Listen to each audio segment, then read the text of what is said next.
বাংলাদেশের সমুদ্রসীমা থেকে ৭৯ জন জেলে ও নাবিকসহ বাংলাদেশি দুটি মাছ ধরার জাহাজ ধরে নিয়ে গেছে ভারতীয় কোস্টগার্ড। জাহাজ দুটি হল এফভি মেঘনা ৫ ও এফভি লায়লা ২। খুলনা অঞ্চলে বঙ্গোপসাগরে মাছ ধরার সময় সোমবার ৯ ডিসেম্বর দুপুরে এ ঘটনা ঘটে বলে জানিয়েছেন এফভি মেঘনা ৫-এর মালিকানা প্রতিষ্ঠান সি&এ অ্যাগ্রো লিমিটেডের ব্যবস্থাপক আনসারুল হক। তিনি মঙ্গলবার ১০ ডিসেম্বর সকাল ১০টার দিকে বলেন, জাহাজের নাবিক আমাদের সঙ্গে যোগাযোগ করেছেন। আমরা সবশেষ খবর পেয়েছি জাহাজ দুটিকে ভারতীয় উড়িষ্যার দিকে নিয়ে যাওয়া হচ্ছে।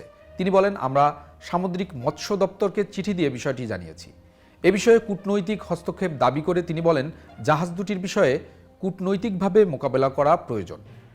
আমাদের প্রধান উপদেষ্টা, মৎস্য উপদেষ্টা ও মৎস্য বিভাগের সঙ্গে যোগাযোগ করেছি।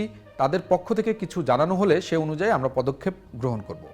জানা গেছে এফভি মেঘনা ৫-এ নাবিকসহ ৩৭ জন ও এফভি লায়লা ২-এ ৪২ জন জেলে আছেন। তবে কী কারণে ট্রলারগুলো নিয়ে যাওয়া হয়েছে তা জানা যায়নি। সামুদ্রিক মৎস্য দপ্তরের মোহাম্মদ আব্দুল সাত্তার বলেন, আমি বিষয়টি সম্পর্কে এখনও অবগত নই। অফিসে খবর দিয়ে জানতে পারব। অন্যদিকে বাংলাদেশ কোস্টগার্ডের জনসংযোগ বিভাগে যোগাযোগ করলে সংশ্লিষ্টরা জানান, বিষয়টি তারাও গণমাধ্যম দ্বারা জেনেছেন, তবে আনুষ্ঠানিকভাবে কিছুই জানেন না তারা।